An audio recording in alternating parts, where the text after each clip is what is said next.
तो भाई लोग, आज हम बात करने वाले हैं लुक किस्म के चैप्टर नंबर 191 के बारे में। और यार, अगर आपने अब तक चैनल को सब्सक्राइब नहीं करा है तो जल्दी से इसको सब्सक्राइब कर लो ताकि आगे आने वाली वीडियोस आप मिस ना कर सको। तो पिछले एपिसोड में हमने देखा था जो हमारा डैनियल होता है वो लोगन ली के डर से सियोल छोड़ के जा रहा होता है और बस में बैठा बैठा अपने मन में सोच रहा होता है, मुझे डीजी ने कहा था कि 4 बड़ी गैंग्स को आपस में मिलाओ। आखिर ये सब कुछ चल क्या रहा है? ये कोई कॉमिक्स नहीं है जो मैं ऐसे ही 4 बड़ी गैंग्स को मिला दूंगा आपस में। और चेयरमैन ने मुझे कहा था कि मुझे डीजी से भी ज्यादा बेहतर बनना है। आखिर मैं ऐसा कैसे करूंगा? आखिर मैं डीजी से बेहतर कैसे बनूंगा? और लोगन ली, मैं सच में काफी ज्यादा डरा हुआ हूँ। मैं लोगन ली को हानिल से बिल्कुल भी नहीं मिलाना चाहता। मुझे 4 बड़ी गैंग्स, डीजी, इन सारी बातों की कोई भी चिंता नहीं है, लेकिन मैं हानिल को लोगन से बिल्कुल भी नहीं मिलाना चाहता। आखिर मैं ही क्यों, मेरे साथ ही क्यों ऐसा हो रहा है? मुझे इस सिचुएशन से बाहर निकलना पड़ेगा। मुझे सियोल छोड़ के जाना पड़ेगा। वैसे भी मैं भी अपने पुराने वाले शरीर में हूँ और अब मुझे लगता है मेरी लाइफ भी बिल्कुल वैसी ही हो जाएगी जैसे पहले थी। वैसे भी मेरे पास अब खोने के लिए कुछ भी नहीं बचा है, इसलिए मैं सियोल छोड़ के जा रहा हूँ। तो इसके बाद हम देखते हैं जो मोटा वाला डैनियल होता है अपनी मंजिल पे पहुँच जाता है जहाँ पे उसकी मदर रहती है। डैनियल सड़क में खड़ा होकर अपने मन में सोच रहा होता है, मैं सब कुछ छोड़ के इस तरह से यहाँ पे ऐसे आ गया हूँ, मॉम जरूर मेरे ऊपर काफी ज्यादा गुस्सा करेंगी। तो इसके बाद जो डैनियल होता है अपने घर चला जाता है जहाँ पे उसकी मॉम रहती है। डैनियल बस अपनी मदर को आवाज लगाने ही वाला होता है, लेकिन तभी वो देखता है उसकी मदर मोबाइल में बात कर रही है। डैनियल अपने मन में कहता है, मॉम मैं घर आ गया। डैनियल दोबारा से अपनी मदर को आवाज लगाने की कोशिश करता है, लेकिन वो देखता है उसकी मदर फोन पे बात कर रही है, इसलिए वो अपनी मदर को डिस्टर्ब नहीं करना चाह रहा होता। इसलिए डैनियल चुपचाप से खड़ा रहता है और डैनियल की मदर अभी कॉल पे बात कर रही होती है। क्या सुंदर? और मैं सुंदर नहीं हूँ। देखो मैं कितनी ज्यादा बूढ़ी हो चुकी हूँ, मेरी स्किन भी अब पहले जैसी नहीं रही। डैनियल अपने मन में कहता है कि क्या मॉम किसी से बात कर रही है? मॉम ने अभी मेकअप भी करा हुआ है, मॉम ने अभी कपड़े भी पहले से काफी ज्यादा सही पहने हैं। जरूर मॉम भी काफी ज्यादा अकेला फील करती होंगी क्योंकि उन्होंने बहुत पहले ही डैड को खो दिया था। इसके बाद डैनियल की मदर कॉल पे कहती है, क्या हम साथ में रहें? लेकिन मैं अपने बेटे के साथ रहना चाहती हूँ। मैं अपने बेटे को कॉलेज जाते हुए देखना चाहती हूँ और मैं उसको देखना चाहती हूँ जब वो शादी करेगा।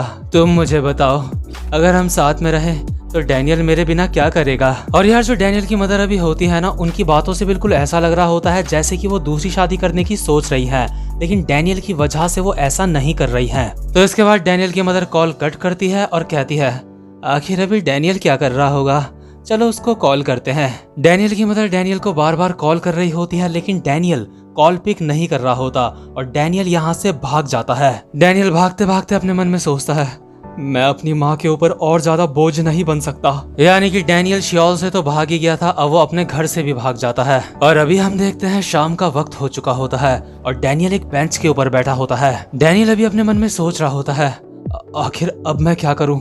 यहाँ बाहर बहुत ज्यादा ठंडा है। आखिर अब मुझे क्या करना चाहिए?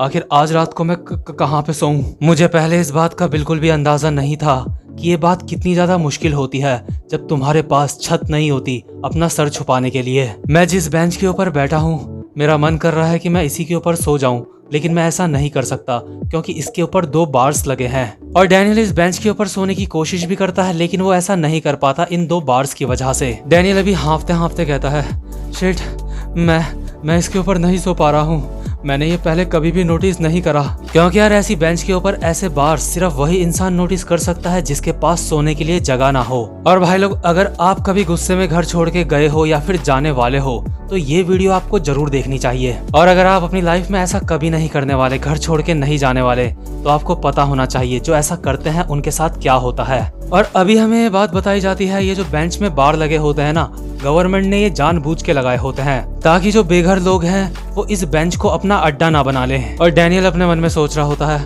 आखिर इस बेंच के ऊपर इन्होंने बार्स क्यों लगाए हैं? मैं इसके ऊपर ठीक से सो भी नहीं पा रहा हूँ। इसके बाद डैनियल एक प्लेग्राउंड में जाता है और वो देखता है वहाँ पे एक ऐसी जगह है जहाँ पे वो लेट सकता है। डैनियल वहाँ पे लेट के अपने मन में सोचता है, थैंक गॉड, चलो मैं यहाँ पे लेट तो सकता हूँ। लेकिन तभी यहाँ पे 3 लोग आते हैं जो बेघर होते हैं। वो डैनियल को कहते हैं, हे, ये हमारी जगह है, यहाँ से चले जाओ, शू शू चले जाओ यहाँ से। और अभी जो डैनियल होता है जब वो यहाँ से जा रहा होता है तो अपने मन में सोच रहा होता है, आजकल प्लेग्राउंड्स के भी मालिक हैं। मैं तो सोचता था कि प्लेग्राउंड सिर्फ लोगों के लिए होता है, तो यार इसके बाद शाम से हो चुकी होती है रात और डैनियल के पास अब भी सोने के लिए कोई भी जगह नहीं होती। अभी हम देखते हैं जो डैनियल होता है वो अभी एक बस स्टेशन में बैठा होता है, ये सोच के कि यहाँ पे अभी बस आएगी और वो बस में बैठ के सो जाएगा। डैनियल अपना पर्स खोलता है और अपने मन में सोचता है आखिर अब मैं कहाँ जाऊँ, मेरे पास सिर्फ $105 पड़े हैं, मेरे पास बस इतने ही हैं। मुझे लगता है मुझे इन $105 को बचाना चाहिए क्योंकि आगे ये मेरे काम आएंगे और इनमें $5 वो भी हैं जो मेरी मदर ने मुझे दिए थे, जो मेरा लकी चार्म है। मैं अपने इस लकी चार्म को कहीं पे भी इस्तेमाल नहीं कर सकता। डैनियल अभी एक मार्केट से गुजर रहा होता है और वो एक औरत को देखता है जो कॉल पे बात कर रही होती है।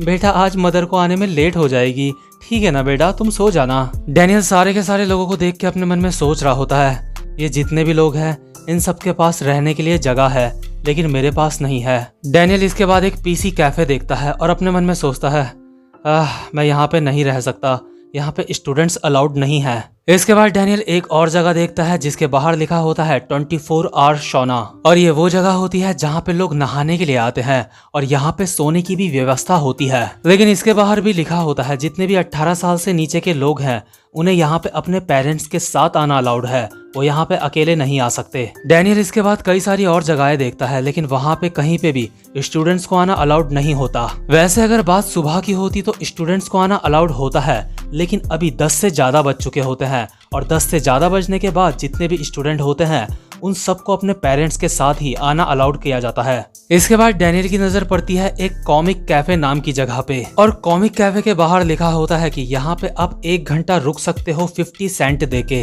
डैनियल अपने मन में कहता है क्या एक कॉमिक कैफे और यहाँ पे सिर्फ 50 सेंट में 1 घंटा रुकने देते हैं? मेरे हिसाब से कॉमिक कैफे तो काफी ज्यादा अच्छे होते हैं, वहाँ पे सोने का भी इंतजाम होता है। तो ठीक है, आज रात को मैं कॉमिक कैफे में ही सोऊंगा। इसके बाद जो डैनियल होता है कॉमिक कैफे के अंदर घुसता है और वो देखता है वहाँ पे पहले से ही बहुत सारे लोग सो रहे होते हैं और ये सारे लोग वो होते हैं जो डैनियल की ही तरह बेघर होते हैं। कॉमिक कैफे में हाउसफुल होने की वजह से जो डैनियल होता है उसको एक छोटा सा सोफा मिलता है सोने के लिए, और डैनियल अपनी बॉडी को एडजस्ट करके बड़ी मुश्किल से इस सोफे के ऊपर सो रखा होता है। डैनियल अपने मन में सोच रहा होता है जैसा मैंने सोचा था ये तो उससे काफी ज्यादा अलग है। और जो कॉमिक कैफे होता है यहाँ पे तो कोई सिगरेट भी नहीं पीता, लेकिन यहाँ से सिगरेट की इतनी ज्यादा स्मेल क्यों आ रही है? यहाँ पे तो काफी सारे लोग सिगरेट भी पीते हैं। लेकिन यार ये जो सिगरेट ना पीने वाला सीन होता है ना वो सिर्फ सुबह ही होता है। जैसे ही इस जगह पे रात होती है तो ये जो जगह होती है ये बेघर लोगों का अड्डा बन जाती है और रात को यहाँ पे कोई भी रूल रेगुलेशन नहीं होते, और जो कॉमिक कैफे का मालिक होता है रात को इन लोगों को यहाँ पे रुकने देने से उसको भी थोड़ा सा फायदा हो जाता है। डैनियल देखता है अभी सारे के सारे लोग सो चुके होते हैं और ये जो जगह होती है खचाखच भरी होती है। हर जगह पे इन सारे लोगों के कपड़े फैले हुए होते हैं, जगह जगह पे इन लोगों के अंडरवियर और जुराब पड़े होते हैं, और कई सारे लोग तो इतने बड़े बेघर होते हैं कि उन्होंने अपना एड्रेस भी इसी जगह का लिखाया होता है। और अभी जो चादर डैनियल ने अपने ऊपर ओढ़ रखी होती है डैनियल उसको देख के अपने मन में सोचता है आखिर इसको आखिरी बार कब धोया होगा, ये सच में काफी ज्यादा गंदी है। खैर जो भी हो, कम से कम ये सस्ती तो है और ये मुझे गर्माहट भी दे रही है। चलो मैं अपना मोबाइल और पर्स अपने बैग में डाल देता हूँ क्योंकि आपको नहीं पता कि आपका सामान कब चोरी हो जाए। चलो अब मैं यहाँ पे सो जाता हूँ, मैं कल भी इसी जगह पे सोऊंगा। इसके बाद जो डैनियल होता है उसको नींद आ जाती है, लेकिन इसके कुछ समय बाद एक बंदा डैनियल को उठाता है और कहता है बच्चे उठ जाओ, टाइम खत्म हो गया है, क्या तुम यहाँ पे और ज्यादा सोना चाहते हो? डैनियल नींद की हालत में कहता है क्या थोड़ा सा ज्यादा, हाँ मैं 2 घंटे और सोऊंगा यहाँ पे।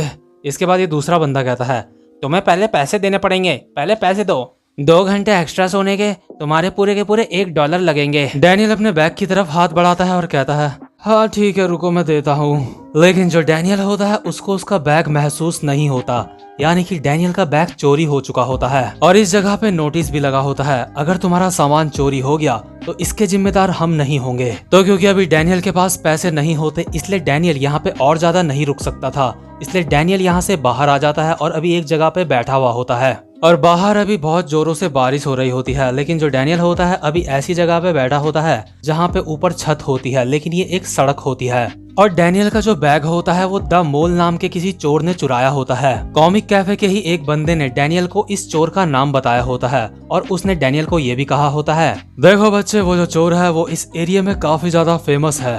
अरे बच्चे तुम्हारे पास पहनने के लिए भी कुछ नहीं है? ये लो मैं तुम्हें एक चप्पल दे देता हूँ पहनने के लिए।